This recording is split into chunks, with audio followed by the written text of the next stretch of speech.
नमस्कार। आज हम भारतीय इतिहास के एक ऐसे दौर में चलेंगे जब बड़े बड़े साम्राज्य कमजोर पड़ रहे थे और उनकी जगह नई शक्तियां ले रही थीं। ये वो समय था जब सत्ता का खेल, समाज का ताना बाना और लोगों की जिंदगी सब कुछ बदल रहा था। अच्छा, अगर किसी से एक आदर्श राजा की कल्पना करने को कहा जाए तो जहन में क्या आता है? शायद एक महान योद्धा, एक कुशल राजनीतिज्ञ। लेकिन क्या हो अगर वो राजा एक बेहतरीन संगीतकार और कवि भी हो? गुप्त वंश के सम्राट समुद्रगुप्त की छवि कुछ ऐसी ही जटिल और दिलचस्प थी। उनके दरबारी कवि हरिशेन ने अपने राजा का जिक्र कुछ इस तरह किया। शरीर पर 100 लड़ाइयों के घाव हैं, कुल्हाड़ी, तीर, तलवार के, लेकिन वो घाव नहीं, वो तो शरीर पर की गई सुंदर सजावट है। सोचिए क्या बेहतरीन तरीका है छवि गढ़ने का। ये दिखाता है कि राजा की इमेज को कितनी सावधानी से बनाया जाता था। और ये छवि बनाने का जरिया थी प्रशस्तियां। प्रशस्ति यानी प्रशंसा में ये सिर्फ कविताएं नहीं थीं, बल्कि पत्थर पर उकेरे गए एक तरह के पीआर कैंपेन थे। इनका मकसद सिर्फ ये बताना नहीं था कि राजा ने क्या किया, बल्कि ये तय करना था कि आने वाली पीढ़ियां उस राजा को कैसे याद रखेंगी। तो चलिए इस कहानी में और गहरे उतरते हैं। हम एक गुप्त सम्राट की बनाई गई आदर्श छवि से शुरू करेंगे। फिर देखेंगे कि कैसे नए राज्यों के बीच टक्कर शुरू हुई, सत्ता के नए नियम कैसे बने, आम लोगों की जिंदगी पर इसका क्या असर हुआ, और फिर अंत में देखेंगे कि पश्चिम से, अरब से बदलाव की कौन सी नई हवाएं आ रही थीं। तो सवाल ये उठता है कि समुद्रगुप्त जैसे शासक ने एक साम्राज्य बनाया कैसे? उनकी प्रशस्ति से ही हमें उनकी बहुत ही सोची समझी एक मल्टी लेयर्ड स्ट्रैटेजी का पता चलता है। देखिए, ये कोई आंख बंद करके की गई विजय नहीं थी। ये एक बहुत बड़ी राजनीतिक बिसात थी। उत्तर भारत यानी आर्यावर्त, जो उनके सीधे कंट्रोल में था, वहां के 9 शासकों को हराकर उनके राज्यों को सीधे साम्राज्य में मिला लिया। लेकिन दक्षिण में 12 शासकों को हराने के बाद उन्हें राज करने दिया। क्यों?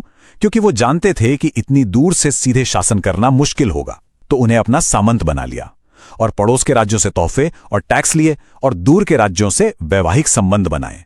मतलब बल, कूटनीति और रणनीति का एक ऐसा जाल बुना गया था जो पूरे साम्राज्य को एक साथ जोड़े हुए था। लेकिन जैसा कि इतिहास में होता है, कोई भी शक्ति हमेशा के लिए नहीं रहती। गुप्त साम्राज्य के कमजोर पड़ते ही क्षेत्रीय ताकतें सिर उठाने लगी। सत्ता का पलड़ा अब दूसरी तरफ झुक रहा था और नए ताकतवर राजवंशों का दौर शुरू हो रहा था। अब देखिए, उत्तर में सम्राट हर्षवर्धन अपनी शक्ति बढ़ा रहे थे, लेकिन दक्षिण की ओर बढ़ते हुए उन्हें चालुक्य राजा पुलकेशिन द्वितीय ने नर्मदा नदी के तट पर रोक दिया। वहीं दक्षिण में कांचीपुरम के पल्लव और ऐहोल के चालुक्य, इनके बीच तो वर्चस्व की एक न खत्म होने वाली जंग छिड़ी हुई थी। ये दोनों एक दूसरे की राजधानियों पर बार बार हमला करते थे। और इसी जीत के बाद चालुक्य राजा पुलकेशिन द्वितीय के दरबारी कवि रवि कीर्ति ने अपनी प्रशस्ति में एक बड़ी दिलचस्प लाइन लिखी। चूंकि हर्ष का मतलब होता है खुशी, तो उन्होंने लिखा कि इस हार के बाद हर्ष अब हर्षित नहीं रहा। देखिए, शब्दों के जरिए अपनी जीत को अमर बनाने का यह कितना शानदार तरीका था। तो ठीक है, साम्राज्य बदल रहे थे, राजा बदल रहे थे, लेकिन राजकाज कैसे चल रहा था? प्रशासन और सेना को चलाने के तरीके अब पहले के साम्राज्यों से काफी अलग हो चुके थे। अब सत्ता एक तरह से पारिवारिक व्यवसाय बन गई। मतलब बड़े बड़े पद जैसे मुख्य न्यायाधीश या युद्ध मंत्री का पद अब पिता से बेटे को मिलने लगा। इसका सीधा मतलब यह था कि अब कुछ ताकतवर परिवार उभर आए जो पीढ़ियों तक सत्ता में बने रहते थे। इससे राजा की अपनी शक्ति कमजोर पड़ने लगी। और यहीं से उदय हुआ सामंतों का। ये एक नया वर्ग था, मिलिट्री लीडर्स का। अब इन्हें सैलरी की जगह जमीन दी जाने लगी। ये उस जमीन से टैक्स वसूलते, अपनी सेना बनाते और बस सही मौके का इंतजार करते। जैसे ही राजा कमजोर पड़ता, ये खुद को आजाद घोषित कर देते। यहां सबसे जरूरी बात समझने वाली ये है कि इस सामंती व्यवस्था ने सैन्य शक्ति को विकेंद्रीकृत कर दिया, यानी बांट दिया। राजा अब अपनी सेना के लिए इन सामंतों पर निर्भर हो गया, और यही सामंत जो कभी राजा के अधीन थे, अपनी बढ़ती ताकत के साथ उसी राजा के लिए सबसे बड़ा खतरा बन जाते थे। अच्छा, ये तो हुई राजाओं और सामंतों की बात, पर इन सब का आम लोगों की जिंदगी पर क्या असर पड़ रहा था? दरबारी साहित्य और विदेशी यात्रियों के लेखों से हमें एक ऐसे समाज की तस्वीर मिलती है जिसमें जमीन आसमान का फर्क था।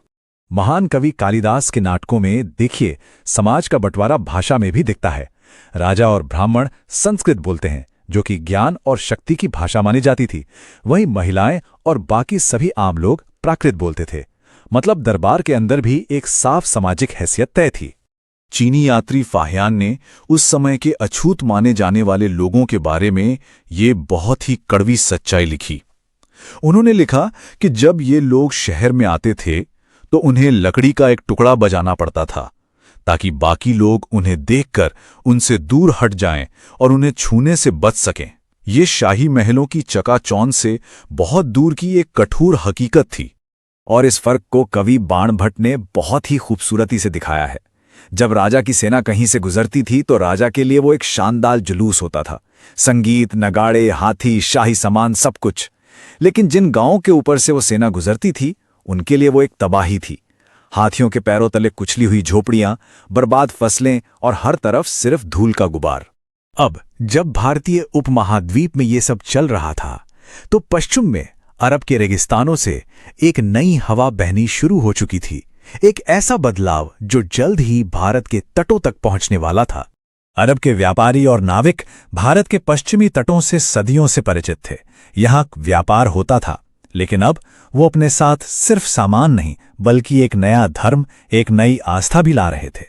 इस्लाम का मूल संदेश कि एक ईश्वर अल्लाह के सामने सभी इंसान बराबर हैं बहुत शक्तिशाली था, खास तौर पर भारत के उस समाज में जो जाति और जन्म के आधार पर बुरी तरह बटा हुआ था।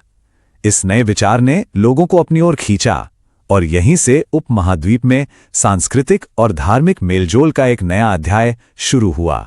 तो संक्षेप में हमने क्या देखा? हमने देखा कि कैसे राजा की छवि को प्रशस्तियों के जरिए गढ़ा जाता था, कैसे एक बड़े साम्राज्य की जगह छोटे छोटे राज्य ले रहे थे। सत्ता अब राजा के हाथ से निकलकर सामंतों और वंशानुगत अधिकारियों के पास जा रही थी और महलों में रहने वालों और आम लोगों की जिंदगी में एक बहुत बड़ी खाई थी। और इन सब के बीच अरब से इस्लाम का आगमन एक बड़े सांस्कृतिक बदलाव की शुरुआत कर रहा था। तो सोचने वाली बात यह है कि जब पुराने साम्राज्य ढह रहे थे और नई क्षेत्रीय ताकतें और नई आस्थाएं उभर रही थीं, तो सत्ता, वफादारी और विश्वास में आई ये बुनियादी बदलाव भारत के अगले 1000 साल के इतिहास की नींव कैसे रख रहे थे। ये एक दौर का अंत नहीं था बल्कि एक नए और शायद ज्यादा जटिल दौर की शुरुआत थी। हमारे साथ जुड़ने के लिए धन्यवाद।